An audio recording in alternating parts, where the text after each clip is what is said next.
Good morning. I wanted to take the time to share a part of my journey on this earth with you because our Heavenly Father thought that it was time to do so.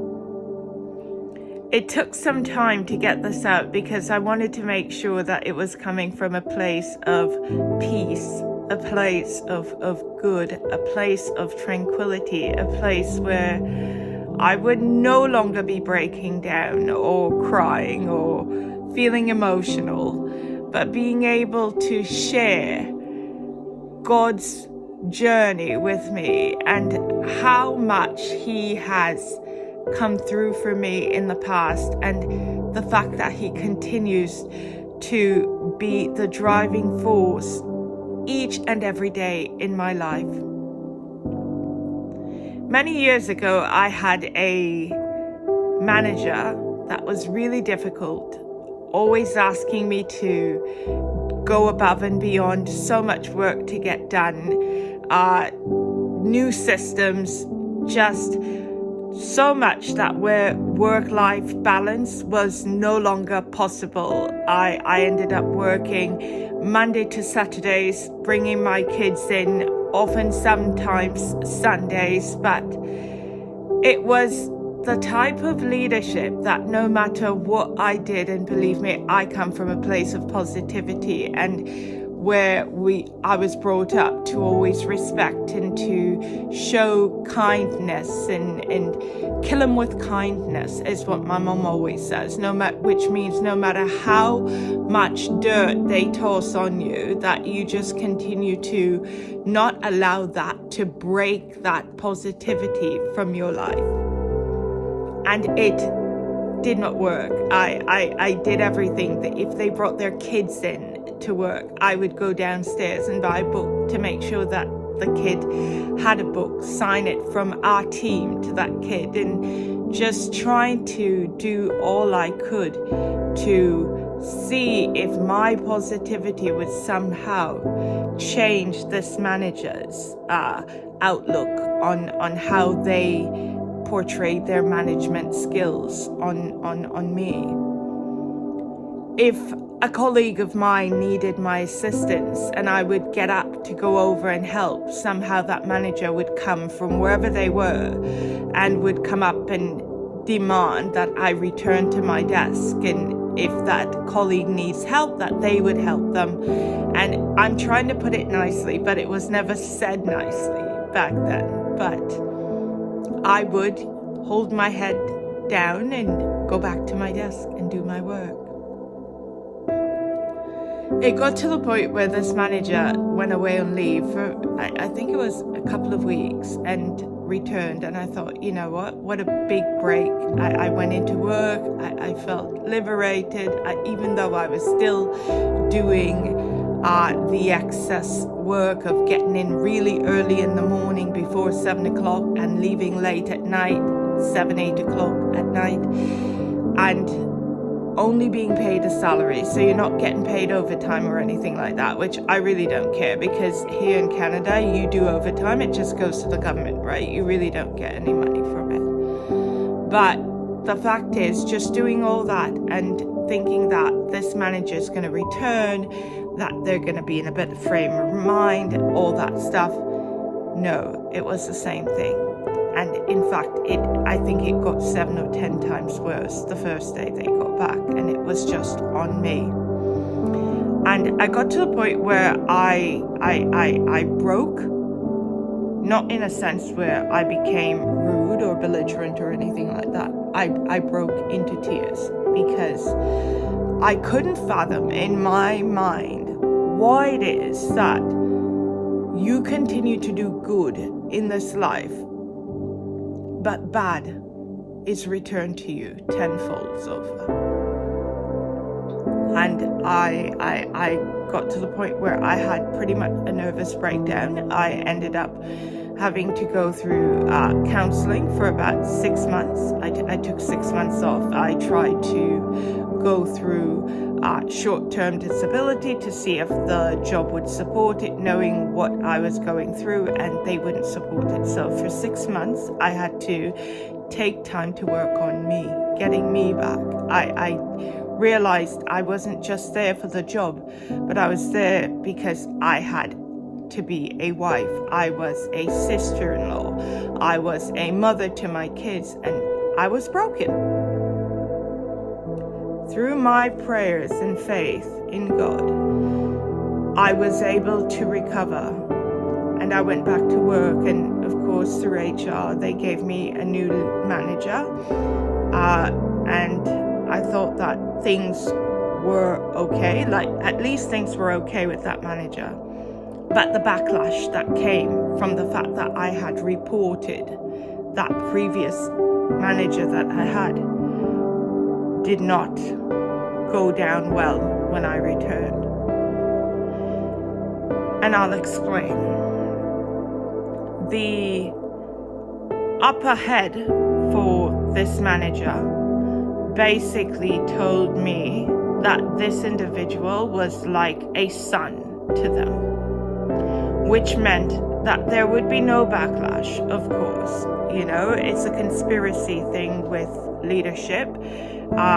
Everyone sticks together and they protect their own regardless of whether an individual is wrong. And of course, you and I may know that that is wrong, but there's nothing we can do about it. We're in this world because, and doing what we do, getting up and going to work, simply because we need a job, we need money, we need to be able to sustain life. Not that we live a luxurious life, but we need a job to sustain ourselves and our families.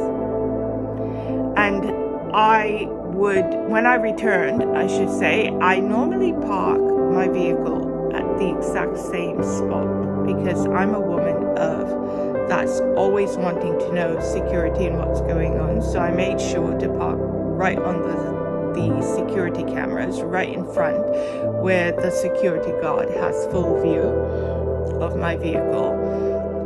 And I returned one day to find the driver's side window blown out. Completely blown out. Middle of the winter. It's completely blown out. I went in and I reported it to security and also my then manager at the time, and they told me the right thing to do was to allow them to do their own investigation, that I should not include the police at this point. They need to do their investigation as they have camera footage and they need to review it. I had to drive home with my hands by my face on the highway, glass flying everywhere. As you're driving, I don't know if anyone's ever had to do that, but it's really scary.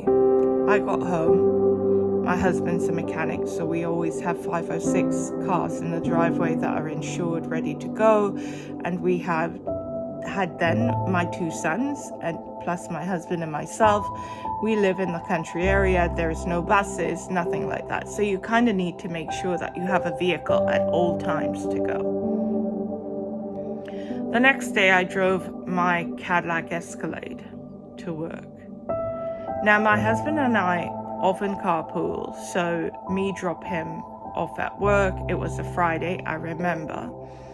And I went to work after. Coming out of work, I realized that as I was driving, which I always take the back roads to my husband's job, which he's about 10 minutes away from me, I realized something wasn't right. I'm a girl, like a mechanic's wife. I know how to do a lot of things, but I just felt that something wasn't right with the truck. So, God's willing, I made it to my husband's shop and I told him something's not right. So he immediately went and he started looking around the car at the tires. And I told him it feels like it's coming from the front driver's side. And when he looked at the tire, he goes, "Oh my goodness, look at this, Liz." He goes, the nuts literally from the tire came off in his hands. He goes, "That's impossible because he uses a torque wrench that's electronic to make sure that all the tires are tight." He goes, "Somebody loosened the nuts on your tire." again, I reported it to security. Of course, they're going to do their investigation. That's now 2 attempts. And it took them about a month. They reviewed the security footage and they could not find anything. They would not show me the security footage. They would not provide me with any paperwork. At this time, I should have listened to my husband, who was telling me, don't listen to them, report it to the police, let the police also do their investigation. But I thought, it being work and they're telling me this is what I need to do because these are the protocols, that I follow them, right? The moral of the story of this life lesson that I had to learn is that no weapons formed against you shall prosper. The devil is here to steal, kill, and destroy. He will do whatever he needs to do. The devil will use whoever he needs to use to try and erase you from this earth because you're not of him. They may try to break you out there. They may try to do a lot of things that will otherwise cause you to lose faith, to completely break. But trust and believe in God that he is a God of this world. Our Heavenly Father is not ever going to turn his back on us. He's always going to be there. And no matter what we think, when we think that we're broken, guess what? He's going to be the glue to put us back together. He's going to be the one to deliver us from whatever it is that we're going through. And regardless of what circumstances we may face in this lifetime, just know that he's never going to turn his back on us and that he's always going to be there to deliver us. Yes, we may hurt. Yes, we may feel distraught. Yes, we may feel pain.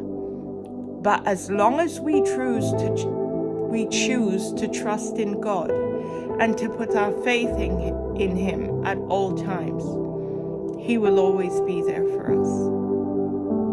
I wanted to deliver this because, again, it had to come from a place of good.